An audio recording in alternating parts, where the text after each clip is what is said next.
It's 2025 and you're concerned about the economy. You're concerned about how the economy is going to affect your photography business. Whether you're a wedding photographer, whether you're a nature photographer, no matter what you do, you want to know how as a photographer you can thrive in 2025 in this economic uncertainty. In this video, I'm going to cover off a bunch of ways that you can get through the trouble, that you can help make it easier for yourself to get through, that you can make it a little less stressful. But first of all, before I get into it, who the heck am I? Well, my name is Mike Patterson. I've been a full-time professional photographer for 40 years. I've gone through a lot of ups and downs in the economy. I've seen a lot of changes in the photography industry. I've seen people go to business for no good reason. I've seen people thrive for, no good reason. And in this video, I'm going to give you a bunch of ideas that you can utilize to get through any uncertainty. Now, before I get started, I am not a political person. I really don't care about political parties. I honestly couldn't care less what party is in power. No matter what party there is, whether it's in Canada or the US or anywhere around the world, whether it's local, federally, whatever it is, they don't work for our behalf in 99% of the cases. Sure, they say they're going to do this or that, but it usually ends up, coming back on us. Usually it's the small businesses, usually it's the independent businesses that end up struggling. And as a small business, as a photographer, an independent photographer, maybe a small company where you have a few photographers working for you, there is some stuff that you can do to make it a little bit more, stable.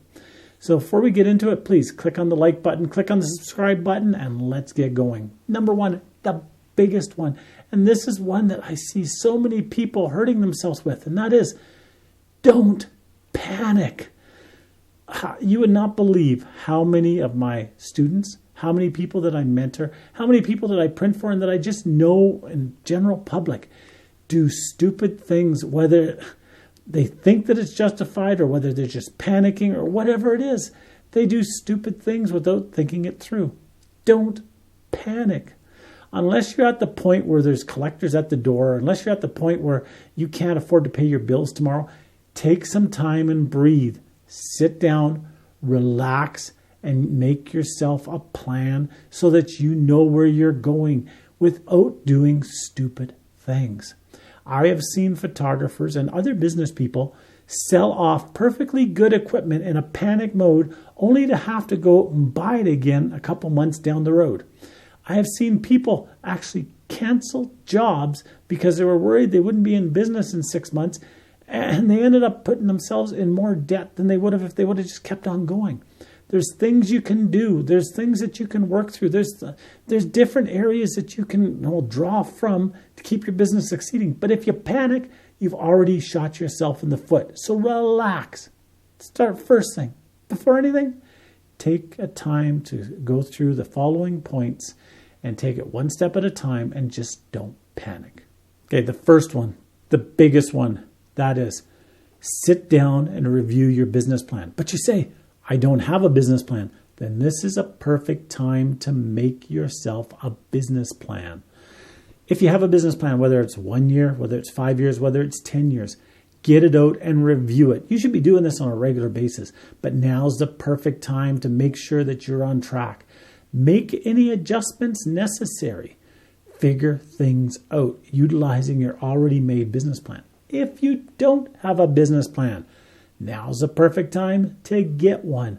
Make a 1-year business plan. I call these the emergency business plans. The things that you have to do within the next year to stay viable, to stay above board, to stay out of trouble. Then make a 2 or 3 or 5-year business plan and go from there. Know what your expenses are. Know what your potential income is and be honest with yourself. Know what your capabilities are. Sit down and go through it. Use programs like ChatGPT to help you with it. Use friends. Use government agencies if they offer this as a free service. Get yourself a business plan so that you know what direction you're going. It really does help. The next thing, and this is something that people hate, but if you have a business, if you notice your business is starting to struggle, immediately cut all unnecessary expenses And number two, while you're working on the other things that I'm about to tell you about, if you can, go out and pick up a job. It may not be photography related or related to your business at all, and to keep yourself from going bankrupt while you're working on these things. And I know it's not glamorous. I hear from people all the time, I didn't start a business just to go out and get another job. I'm not saying you have to do it long term. I'm just saying do it for now. If you have a friend that needs some help plowing snow, do that. Make some money so that you're keeping yourself from going bankrupt, from getting yourself in worse shape than you are. If you know somebody that needs help on a farm for planting, or you know somebody needs help cutting grass or something like that, go ask for the job. Pick up some work so that you got some money coming in so you can work on these other things to keep yourself above that red line, or at least from falling further. All right, the next thing, and this is a huge one as well. Don't start cutting your prices and doing a great race to the bottom for the lowest price of everything. And I see this constantly from wedding photographers, from family photographers, from nature and wildlife photographers. They start cutting prices because they think the only way they're going to get customers is if they cut their prices. But here's the problem. You do that, and then your competitor does that, and then you do that, then your competitor. Finally, you're working for free, or even worse, you're paying people to even keep your business open. A number of years ago, I went to a trade show, and I walked into the trade show, and there was a photographer there with an okay booth. Wasn't nothing spectacular, and they were doing quite well. They were selling some good deal of prints. I was quite impressed. I walked around there a little bit, came up to another photographer's booth. This photographer was really good. This photographer was amazing. The problem with this booth was that they had cut their prices so many times that it looked like it was a discount store. And the price on the prints were marked off. They were reduced to lower prices. They were reduced. People were walking by, and even though their stuff looked great and everything, people just weren't buying. The other person had much more of a plan. They had much more of a personality, and you just felt like you wanted to deal with them. Sure, the other place was cheaper, but you just didn't feel right doing it. And I see this so often. Wedding photographers cutting their prices. Oh, I'll do your wedding for $5,000. Oh, now this week it's $3,000. Oh, next week it's $2,000. Well, now it's $500. But how much do you have to do to stay above board? Don't cut your prices. Don't make it a race to the bottom. Don't try to compete just on lowering your prices, because you will never win. There'll always be somebody out there that will undercut you. There are better ways, and we'll talk about those in a bit, that you can go about keeping your customers and getting new customers. Even in a tough economic time, you can still thrive by doing the right things. Okay, the next thing. You may be a wedding photographer and you may only do big weddings, but this may be the time that you want to consider doing other things as well. Maybe you have a big wedding coming up on Saturday, but you have nothing on Friday, and somebody calls you and says, well, we're getting married in the park. It's just a little thing. Would you consider coming out? We only need you for a couple hours. Look at doing things that'll bring in more revenue in different ways so you're not competing with yourself. Don't offer the same service on a Saturday that you offer on a Friday, because Saturdays are your prime time. Likewise, if you're a nature and wildlife photographer, offer and move into areas that you aren't normally in. An example, wildlife photographer that I know did a lot of sales for big prints. They made a lot of money. In the last economic downturn around these parts, this photographer noticed that they were losing a lot of money because their expenses had stayed the same and they just weren't making sales. Somebody recommended to them that they sell some greeting cards. So they went out and they got some greeting cards. I actually was printing them for them. And they noticed that their greeting card sales had gone up substantially. They still hadn't made a lot of sales for the big prints. They were making some, but the greeting card sales were taking over a lot of the stuff that they had lost before. They had found a new revenue stream. And even to this day, they now offer the bigger prints, which makes them a lot of money, but they also offer the greeting cards, and they make good money at it.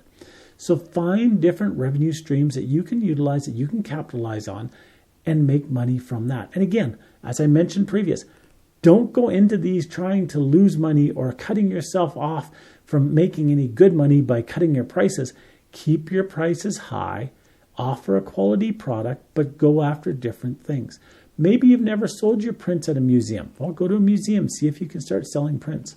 Maybe you've never done family pictures, but you love doing wedding pictures. Maybe you can capitalize on some of your clients that you've done wedding pictures for and get them to do family pictures through you. Look at different revenue streams that you can make money from. The next thing I mentioned before, don't cut your prices because everybody will race to the bottom and you'll be working for peanuts. But consider giving little extras to make your work even more valuable. An example, when I sell a nature and wildlife print through my studio, I always drop in a couple postcards that I have just as freebies. The customers don't know about them. I just put them in the bag, and when they get home, they have them there. Sometimes people go through the bag here and they look at them and they go, oh, these are really cool. Give people little extras that will give your product more of a value, more of a sentimental value, more of a financial value to your customer. Perfect example for weddings. A number of years ago, there was a local photographer here that did amazing weddings. They had good high packages, but they always offered one little thing within their package, and it varied with different people, and that is they would toss in a little freebie that didn't cost them anything except for their time. So they may do a free engagement session. Or if the client wanted and they wanted one special picture at the wedding, they would do that. Or they would provide something the client wasn't expecting. They didn't do it all the time. It wasn't for everybody. It wasn't the same thing for every customer. It was just little extras.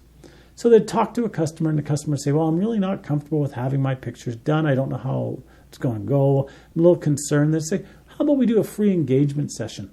That'll get you to know how we work, and we'll get to see how you work, and it'll make you more at ease. Oh, thank you. That's really nice. Another customer, they were doing a family sitting in the wedding, and the customer came to them at the wedding and said, are you able to take one more picture, one more grouping? I said, sure, no problem. We usually charge X dollars for it, but we'll do it for free for you. The client was ecstatic. In another situation, the client came to them and said, you know, we have this picture. We really wish that so-and-so was in the picture. Is there any way that you can Photoshop them in? Well, this person knew their Photoshop really well. They took an hour. They Photoshopped the person in. Yes, it cost them an hour of their time. So if it was $75 an hour, it cost them $75, but it really didn't cost them anything. And when they gave it to the client was so happy they ordered a pile of prints from it. So do little things that give your product a bit more value. Instead of cutting the prices, give more to the client. Little things will help the client to like you better, to tell other people, and you'll get more business from that. Plan your expenses wisely. Consider what you have to spend versus what you want to spend. Cut back where you can. Example, you may need a new camera body. Your camera body may be coming up to the end of its life. You may absolutely need that new body for this year. But do you need the best body that's out there? Do you need the $10,000 body or the $8,000 body? Maybe you can get by with the $5,000 or the $3,000 body. Look at your expenses and try not to waste money by spending unnecessarily. Another example, photographer just last year went out and bought a new camera body. When they bought the camera body, they decided to buy all new lenses for it. They didn't have to buy all new lenses. They could have bought an adapter to use their old lenses on this new camera, but they didn't. So they went out and spent a ton of money. They never made any money back off of selling their used lenses because they thought they were going to get pretty much new prices for their lenses. It didn't work that way. They could have quite easily saved themselves $15,000 in the new lenses by using their old lenses. They didn't need the speed. They didn't need all this other stuff. What they did just didn't require it. They could have saved themselves a lot of money. Likewise, computers. Do you need to upgrade your computer this year? Or maybe you do. Maybe you're like me and you have to upgrade some computers. But do I have to upgrade all 5 computers this year? Maybe I can get by with upgrading 2, maybe 3. Maybe I can use one computer to do 2 tasks so I don't need to buy 2 computers. I can save myself a few $1,000s right there. Look at your expenses, be very careful where you're spending, and go from there. Don't waste the money you have. Don't waste the money that you'll be making this year. Now, whether you're a nature photographer, a wedding photographer, whether you're a wildlife photographer, a family photographer, during the time that you're not as busy as you have been in the past, use this time to build your portfolio. Use this time to go through and do stuff that you can improve your look to the public. May mean revising your website if you do that yourself. Doesn't cost any money if you're doing it yourself, but you can go through and do it yourself. Maybe it means providing your web designer with better, higher quality images. Maybe it's time to go through your website and your marketing material and all of that, your display prints, and get rid of those old looking pictures. Build your portfolio. If you're a nature and wildlife photographer, get out there and start shooting some stock images. Spend the time out taking pictures. If you're not in the office or wherever you are at making the sales, if you're not packaging stuff, if you're not shipping stuff, maybe this is a time to start taking more pictures to build that portfolio. It will help you when things speed up, but it'll also help you now because it'll make you look more professional. I always tell people this is a perfect time to go through and cull your images that you're using for marketing. If you've got 5,000 images on your website, go through and get rid of the lesser quality images. Go through and get rid of those pictures that look old. Go through and get rid of those pictures that just aren't selling. Make yourself look more professional. Use this time to build your portfolio and to build the status of your business. If you find yourself slowing down, if you find yourself not being as busy as you were before, use this time to network with other people, other photographers, other industries. Go and, like I mentioned before, go to a museum and see if they want to sell your prints. Go to an art gallery, see if they want to sell your prints. Talk to different people involved in the wedding industry, in the baby industry. Go out there and get your name out. Tell people this all the time. Get business cards, get flyers, get a good website. Get out there and start promoting it. Get and update your Instagram, your Facebook, your YouTube, your TikTok, whatever you have, your Twitter, your X, whatever you're on. Get on there and clean things up and keep networking with other people so that people know about you. May not pick up next year, may not pick up the year after, but if you start building yourself a good base, it will help you.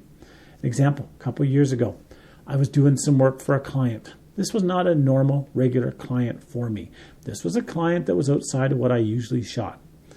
Well, I was doing some work for them because it was slow in other areas. Weddings were not going as busy as they were in years past. They recommended me to another company, and that company started using me, and they recommended me to some other people, and they started using me. And I actually picked up a whole entire different way just by going out and networking for me to make money. Some of it was even more fun than what I was doing before. Some of it actually opened up my weekend, so I had more weekend time available. But by networking, it helped me to get more business, it helped me to stay afloat, and it helped me to get through that, leaner time. It does work when you network. And finally, and this is going to sound like I'm repeating myself, and I am, don't panic. Relax. Take your time. I always tell people, Rome wasn't built in a day, businesses don't succeed overnight, and generally businesses don't go bankrupt overnight.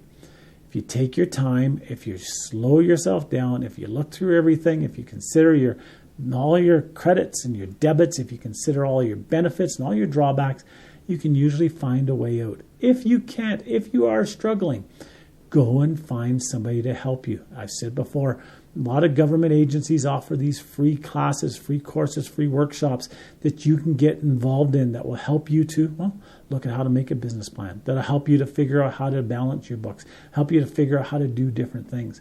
Utilize this stuff, but don't panic. So there you have it, a bunch of ideas that you can use to, hopefully thrive in 2025. Keep your photography business moving ahead even in these tougher times. And it applies for everything, not just photography businesses. It applies for any business. It applies to our personal lives as well. Hope you found these useful. Click on the like button below. Click on the subscribe button. Put your comments down below as to what you do to keep your business going when it's not the best economic time. And we'll talk to you next time. Bye-bye now.